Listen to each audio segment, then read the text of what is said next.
What's the idea of leaving our newborn baby to my sister every day? I got a call from my husband while he was at work. I couldn't help but be surprised at the anger in his usually mild-mannered husband's voice. I quickly clarified the situation to clear up the misunderstanding. Huh? Our daughter is sleeping at home. Huh? My husband raised his voice in surprise. One question led to another, and we both were left puzzled. I'll ask my sister-in-law for the truth. I decided to contact my sister-in-law, and a shocking truth was revealed. My name is Linda. I've been married for 3 years to my husband, Bob, who is 1 year older. We were recently blessed with our first child. Our daughter's name is Hannah. Hannah is so adorable, but I'm having a tough time as a first-time mom. Since my parents live far away, I didn't have the option of returning home for childbirth.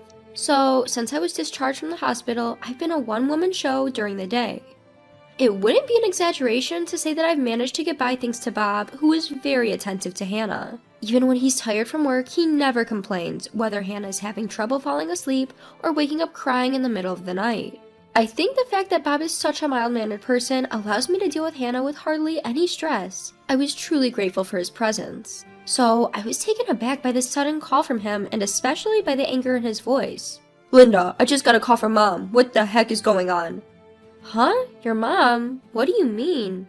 What's the idea behind leaving your newborn with Marissa every day? Mom has a bad back, and apparently Marissa has been taking care of everything all by herself. What?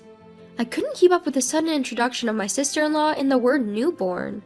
Marissa is my sister-in-law, Bob's sister. She lives about a 15-minute walk away at her parents' house, where she lives with them. She is flexible because she works from home and takes care of her mother. My husband continued his criticism. How can you just leave a baby who's only 3 weeks old? I'd be too worried to do that. Marissa has never taken care of a baby. I understand that you're exhausted after giving birth, but at least consult with me before you leave her with Marissa. His anguished cry made me realize that this was no ordinary situation. Hold on, I have no idea what you're talking about. Marissa is taking care of a newborn? And why did your mom call you? Why do I need to consult with you?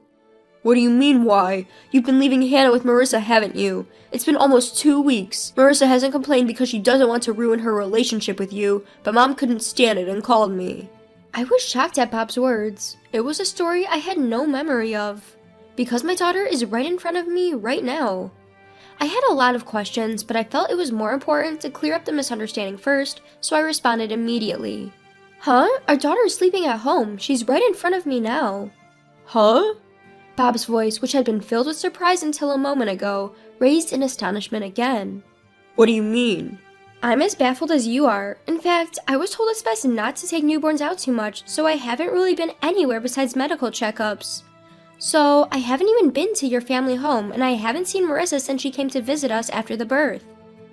Huh? Then whose baby is Marissa looking after? I wish I knew. Why would Marissa lie about taking care of my baby?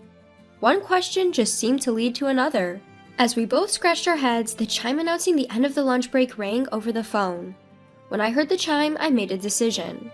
I'm going to reach out to Marissa. I want to understand why she might lie. If she's mistaken and thinks she's taking care of her Hannah, that's a real problem.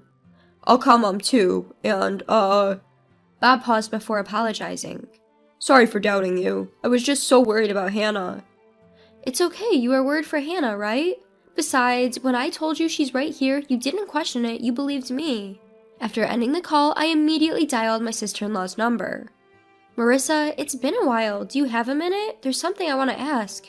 Linda, I have something to say too. Bob and Marissa are close in age. That's why Marissa, despite my sister-in-law, is the same age as me. Marissa and I have always gotten along well since I was dating Bob. We even used to go out together. So I couldn't help but wonder why she hadn't mentioned anything about the situation to me. I couldn't understand why she would lie like that. Well, this is a good time. I just heard from Bob, Marissa. What do you mean you're looking after Hannah? I've never left Hannah with anyone. Huh? Following Marissa's surprised voice, I could hear a baby crying.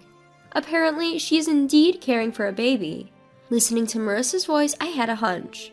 Marissa wasn't lying. She truly believed she was caring for Hannah. To clear up Marissa's misunderstanding, I started to explain the situation. Hannah's right here with me, sleeping soundly. I really don't understand what's going on, but how did you end up with a baby, Marissa? And why did you think the baby was Hannah? Marissa responded to my question. Last week, Dad just dropped a baby off with me. He said Linda seems to be having a tough time on her own, so you should help her with her baby. My father-in-law? I couldn't help but raise my voice at this astonishing revelation. Then Marissa dropped another bombshell. Yeah, I was so scared because I've never cared for a baby. I hadn't heard anything from you, Linda, and when I thought about calling you, Dad said, if you call Linda, she'll just get worked up. Don't you have any consideration for your sister-in-law? I also have a job to do even when I'm home. It seemed that all of this started with my father-in-law's lie, but it wasn't clear who the child my sister-in-law was caring for was. I thought asking my father-in-law would clear things up, so I asked Marissa if he was home. However, it seems he's out right now. Lately, he comes back home in the late evening, picks up the child she's been looking after, saying he's going to return her to Linda, and then leaves again. And apparently, he comes back in about 20 to 30 minutes.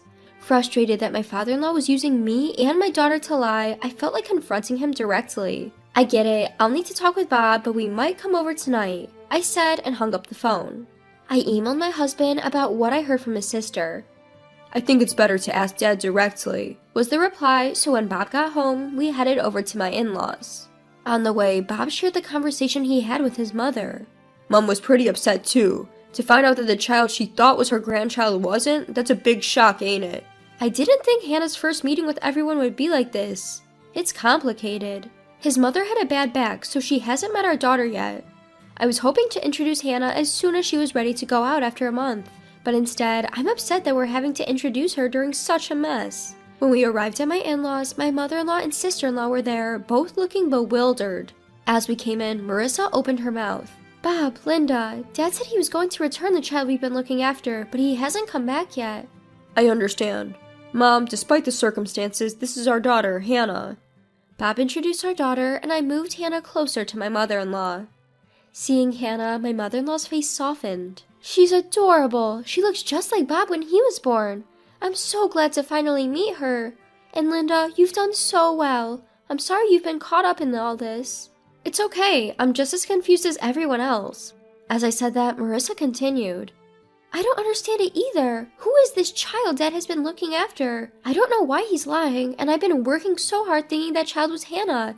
He should consider how I feel too. Like me, Marissa seemed frustrated with our father-in-law.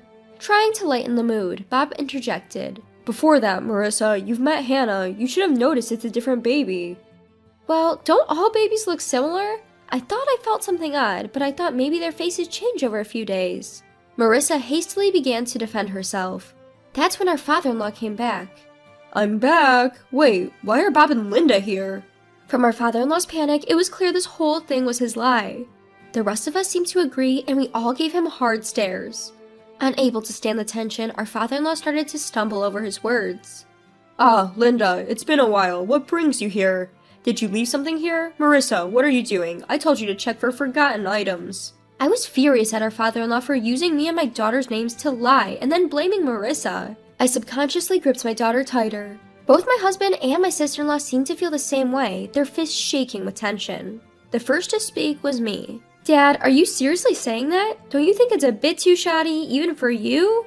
What do you mean? My father-in-law was taken aback by the anger in my voice. That's when my husband and sister-in-law joined in.